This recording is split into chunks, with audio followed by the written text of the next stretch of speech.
झाल्यावरी बाईला गाणं पर्या घरी लगीन झाल्यावरी बाईला गाणं पर्या घरी लगीन झाल्यावरी बाईला आणि परक्या घरी ए चिमणे माझे मायरी माझी पोटा घरी ए मायरी माझी पोटा घरी लगीन झाल्यावर बाईला आणि परक्या घरी ए लगीन झाल्यावर बाईला आणि परक्या घरी ए लगीन झाल्यावर बाईला गाणं दुसऱ्या घरी म्हणून महाराज आहा आई वडिलांना जेव्हा मुलगी होती आहा तेव्हा त्या आई वडिलांचं मन कसं असतं बघा कसं आहे 9 महिने पोटाचा वागावीला तुझला जवटी वटीने जोडतो गाची न बदला सवतीला तुम्ही जोडून शिर बदला सवतीला तुम्ही जोडून शिर बदला हो 9 महिने पोटाचा वागावीला तुझला जवटी वटीने जोडतो गाची न बदला सवतीला तुम्ही सोडून शिर बदला सवतीला तुम्ही सोडून शिर बदला वंद पाकरा करी कशी मारारी मारारी परया घरी दुसऱ्याच्या घरी ए चिमणे माझे मायरी ए हरणे माझे मायरी लग्न झाल्यावर दानबाईला लग्न झाल्यावर दानबाईला लग्न झाल्यावर दानबाईला परक्या घरी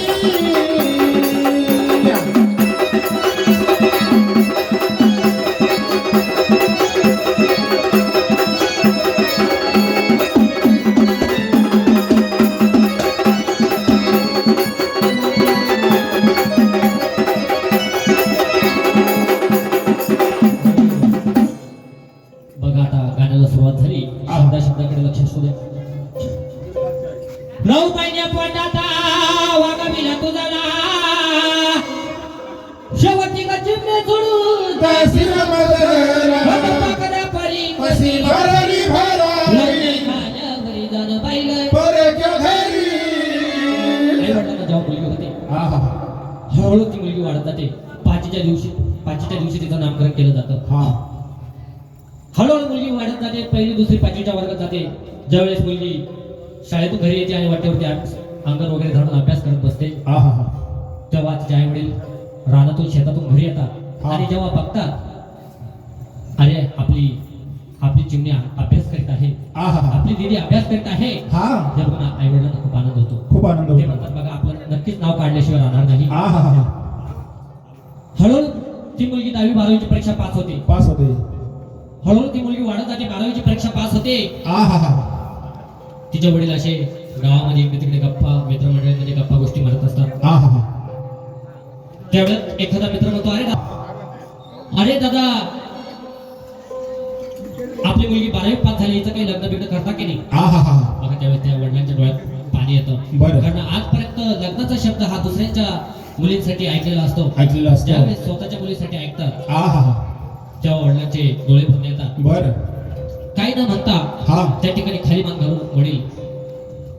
संध्याकाळच्या टायमाला हळूहळू घरी येतात आहा घरी आल्यानंतर हा त्या घरच्या वातावरणात त्यावेळेस तो विषय त्या ठिकाणी विसरून जातो विसरून जातो संध्याकाळी सगळे जेवायला एकत्र बसतात आहा जेवायला बसले असताना परत एखाद्या पाहुण्याचा फोन येतो हा अरे दादा मुलीचं लग्न करता की नाही हा 12वी मुलगी पास झाली काही लग्नाचं काही म्हणत आहे की नाही आहा त्यावेळेस त्या वडिलांचा घास हातात ताटामध्ये ठेवून देतो हा आणि वडिलांचे डोळे भरून येतात मुलीचे पती का हो हा आता तुम्ही एवढे खुश होते आणि आता लगेच तुमच्या डोळ्याला पाणी आता तुम्हाला एवढं लगेच बर त्यावेळेस ते वडील म्हणतात अगं वेडे हा आता जो पाहुण्यांचा फोन होता ना आहा तो आपल्या दीदीच्या आपल्या ताईच्या लग्नाचा विषय बोलत होते हा पण त्या ठिकाणी ती आई काय म्हणते बघा काय म्हणते का हो आपल्याला एवढी जड झाली का मुलगी एका परत द्या तिचं लग्न लावून आणि व्हा मोकळे आहा. एवढी जड झाली तेव्हा ते वडील म्हणतात अगं वेडे हे लग्न काय मी माझ्या एकट्याने मी माझं हे लग्न करणार नाही आहा तुमच्या सगळ्यांच्या संमतीशिवाय हे लग्न होणार नाही बरं. तू रात्रभर विचार कर आणि सगळीच मला सांग आहा त्यावेळेस रात्री आई झोपते हा रात्री आई झोपते पण डोळ्याला डोळा लागत नाही बघा आहा विचारांनी डोक्यामध्ये काहूर होतं हा विचारांनी डोकं जड पडतं सकाळी जेव्हा ती आई उठते आणि बोलू लागते हा काहो आपल्या ताईचं लग्न जरूर करा पण मी तुमचा जसा गरिबीचा प्रपंच केला ना आहा. आपल्या चिमणीच्या वाट्याला गरिबीचा प्रपंच आला नाही पाहिजे बर म्हणून तो मुलीचा बाप जसा सोयरीक संबंध बघायला सुरुवात करतो एखादं चांगल्या ठिकाणी सोयरीक जमवतो महिना दीड महिन्यात लग्न ठरवलं जातं आहा आणि बघा महिनाभर लग्न पुढे राहतावरच बापाला झोप लागत नाही मंडपवाल्याच्या पाया पडल आचार्याच्या पाया पडल सगळ्यांना सांगून ठेवील आहा. ज्याच्यासोबत बोलायचं नाही त्याला सांगून ठेवल हा आणि त्या ठिकाणी भाऊबांधाच्या पाया पडल सगळ्यांना आमंत्रण देऊन ठेवील आहा लग्न जवळ येतं हळदीच्या दिवशी 5 जणी सवासी जेव्हा त्या मुलीला त्या ताईला जेव्हा हळद लावतात हा तेव्हा शेवट नंबर तो आईचा असतो हा ज्यावेळेस आईचा नंबर असतो त्यावेळेस आई हळद लावते आईचे डोळे भरून येतात नाही म्हणते झाली बाई माझी एका पडची नवरी आहा बघा त्या ठिकाणी दुसऱ्या दिवशी जेव्हा लग्नाचा मुहूर्त चालू असतो ब्राह्मण वेद बोलत असतात आहा आई तुळशीला पाणी घालीत असते हा आणि ब्राह्मण वेद बोलत असतात बघा हा तुझं लाविला लागना निघाली वरात कोवळ्या मनाची आई रडे मंडपात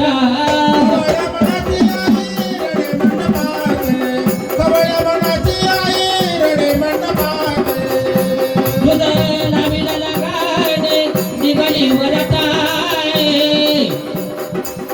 कोवळ्या मनाची आई रडे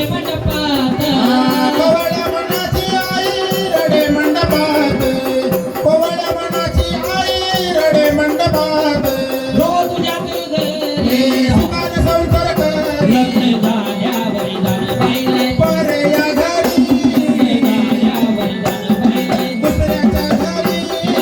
पाहिले जाण पाहिलं परक्या घरी वाचन कोणवरी हो वाचन कोणवरी लग्न झाल्यावर जाणबाईला परक्या घरी लग्न झाल्यावर जाणबाईला परक्या घरी लग्न झाल्यावर जाणबाईला दुसऱ्याच्या घरी म्हणून महाराज हा बघा त्या ठिकाणी काय होतं आहा ज्यावेळी मुलीचं लग्न लागलं जातं आणि मुलगी जेव्हा सासरी निघते आहा मुलगी जेव्हा सासरी निघते तेव्हा मावशीच्या गळ्यात पडून रडत काकाच्या गळ्यात पडून रडत मामाच्या गळ्यात पडून रडत आहा सगळ्यांच्या गळ्यात पडल्या ठिकाणी गळ्यात पडून रडत असताना हा बघा ती मुलगी तिच्या आईच्या गळ्यात पडून रडते आहा. तेव्हा त्या आईचं रडून कसं असतं बघा कसं आई रडती पदराला धरून आणि आई रडती पदराला धरून माझी हरण चालली कळप सोडून हरण चालली कळप सोडून माझी हरण चालली कळप सोडून चिमणी माझी उडून गेली चिमणी माझी उडून गेली चिमणी माझी उडून गेली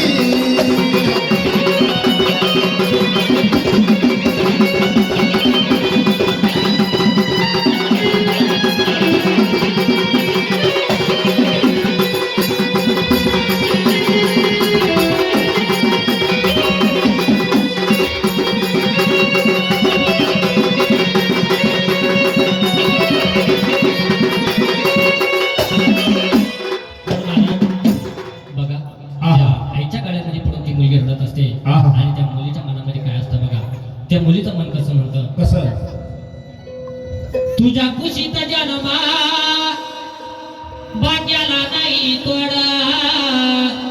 हाय गाई तुझी माय पेड्या उडी गोड हे आई गाई तुझी माय पेड्या उडी गोड एक सांगू का गाई क्षण हा सुखाचा तुझ्या दुधा पुणे पिका ते बा अमृताचा तुझ्या दुधा पुणे पिका देव अमृताचा बघा त्या मुलीची आई आणि ती मुलगी रडत असताना आहा बघा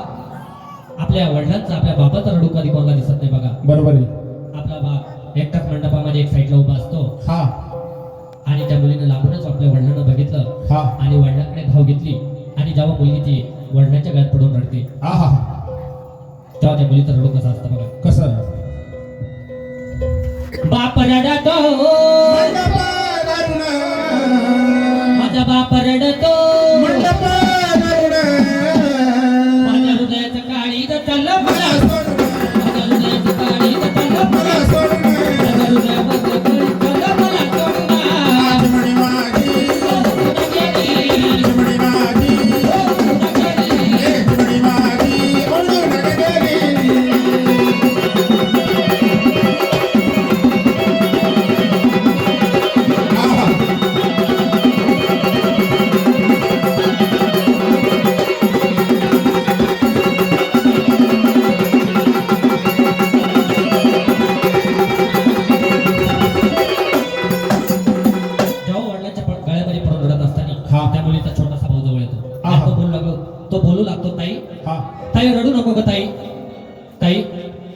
मी लहानपणी तुला खूप फळे केले असतील. आहा. माझा काही राग आला असेल ताई,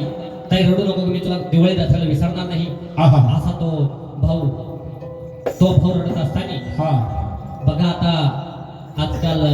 गुरुभाऊ वगैरे हे तर भरपूर आहे, हा. पण सक्का भाऊ तो सक्का भाऊ असतो. बरोबर आहे. कारण वाढवाडल्यांची म्हणे बघा, हा सख्या भावाविना नाही बहिणीला मोठेपणा, सख्या भावाविना नाही बहिणीला मोठेपणा,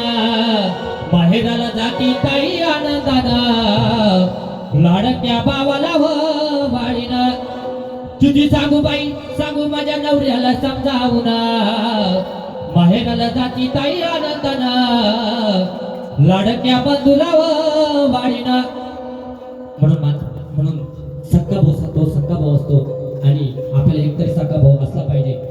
वाडवडिलांची मन आहे, दुबळा भाबडा भाऊ बहिणीला असावा, देतो भांडी भरकी चोळी एका रात्रीचा विचावा दादा.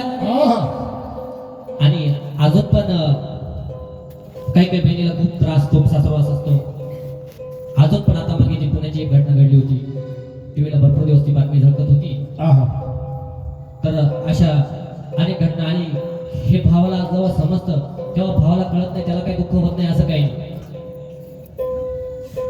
बहिणीला सासरवाचा भाऊ ऐकतो गावा खुशी, ऐकतो गावा खुशी, रुमालाने डोळे पुसी. बहिणीला सासरवाच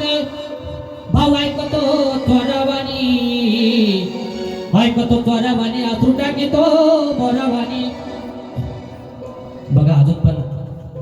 काही काही ठिकाणी ते त्रास दिला जातो आणि त्या भावाला असं वाईट वाटत असतं. म्हणून तो भाऊ जेव्हा त्या बहिणीच्या गळ्यात पडून रडत असतो तेव्हा त्या भावाचं रडू कसं असतं बघा. कसं? भाऊ रडतो पडून, भाऊ रडतो पडून, माझी सोन्याची बाहुली खाली मला सोडून, सोन्याची बाहुली खाली मला सोडून, सोन्याची बाहुली खाली मला सोडून.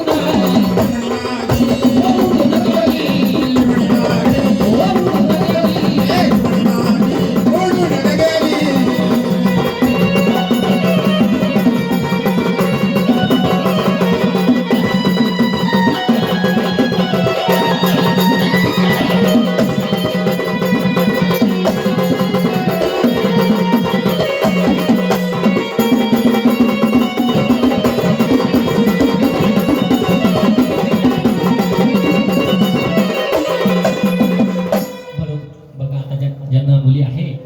त्यांना या गोष्टी समजतात. आणि शेवटचं चरण त्या मुलीच्या आईसाठी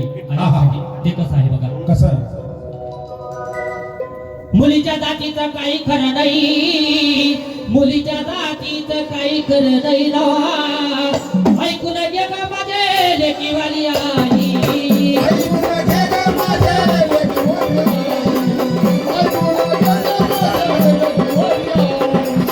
मुलीच्या जातीचं काही खरं नाही ना,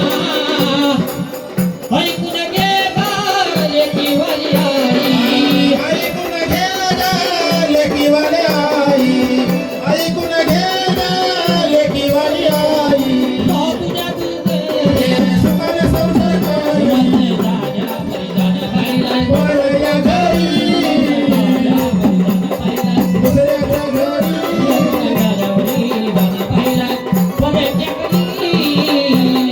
चिमणी माझी माये,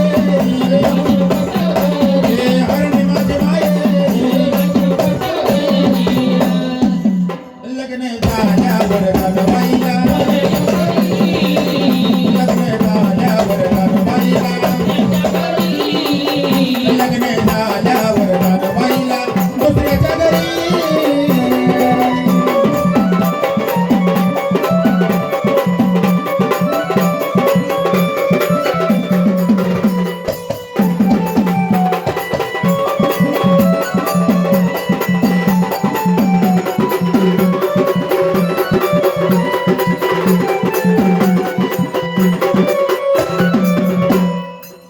बघा आता हे खूप मोठं गाणं आहे, पण आता तेवढं